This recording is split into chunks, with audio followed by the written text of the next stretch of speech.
Good morning student of class 11th. Today new chapter, second chapter we will study motion in a straight line.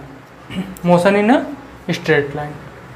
Second chapter हम लोग study करेंगे motion in a straight line, ये आपका chapter है. तो what is motion, motion क्या होता है, मोशन के बारे में हम लोग स्टडी करेंगे. मोशन क्या होता है. इफ़ सेड कि you are sitting on a chair, यदि कहा जाए कि आप चेयर पे बैठे हैं तो आप रेस्ट पोजीशन में हैं या मोशन में हैं. तो यदि वो टाइम के रिस्पेक्ट में सराउंडिंग में अगर वह अपने पोजीशन को चेंज कर रहे हैं, टाइम के रिस्पेक्ट में अपने पोजीशन को क्या कर रहे हैं, चेंज कर रहे हैं, तो वो मोशन में है. यदि टाइम के रिस्पेक्ट में सराउंडिंग में मोशन नहीं कर रहे हैं तो वो रेस्ट पोजीशन में है. फॉर एग्जांपल मान लीजिए आप चेयर पे बैठे हैं तो आप रेस्ट पोजीशन में हैं कि मोशन में हैं, तो आप बोलेंगे हम तो रेस्ट पोजीशन में हैं.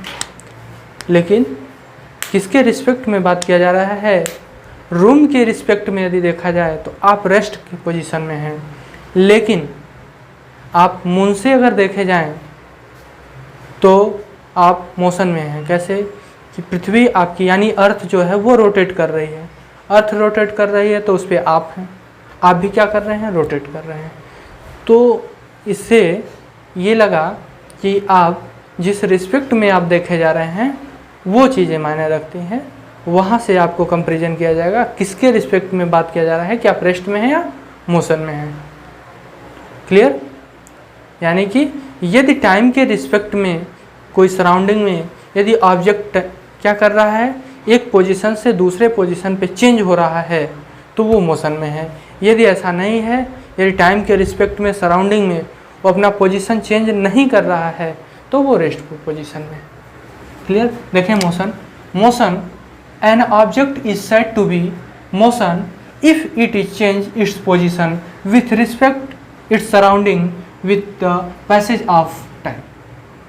यानी कि यदि कोई ऑब्जेक्ट जो है वो मोशन में तब कहलाएगा जब उसका पोजीशन क्या हो रहा हो, चेंज हो रहा है with respect to surrounding and time. Clear. यानी टाइम और सराउंडिंग के रिस्पेक्ट में यदि कोई ऑब्जेक्ट पोजीशन चेंज कर रहा है तो वो मोशन में है. रेस्ट.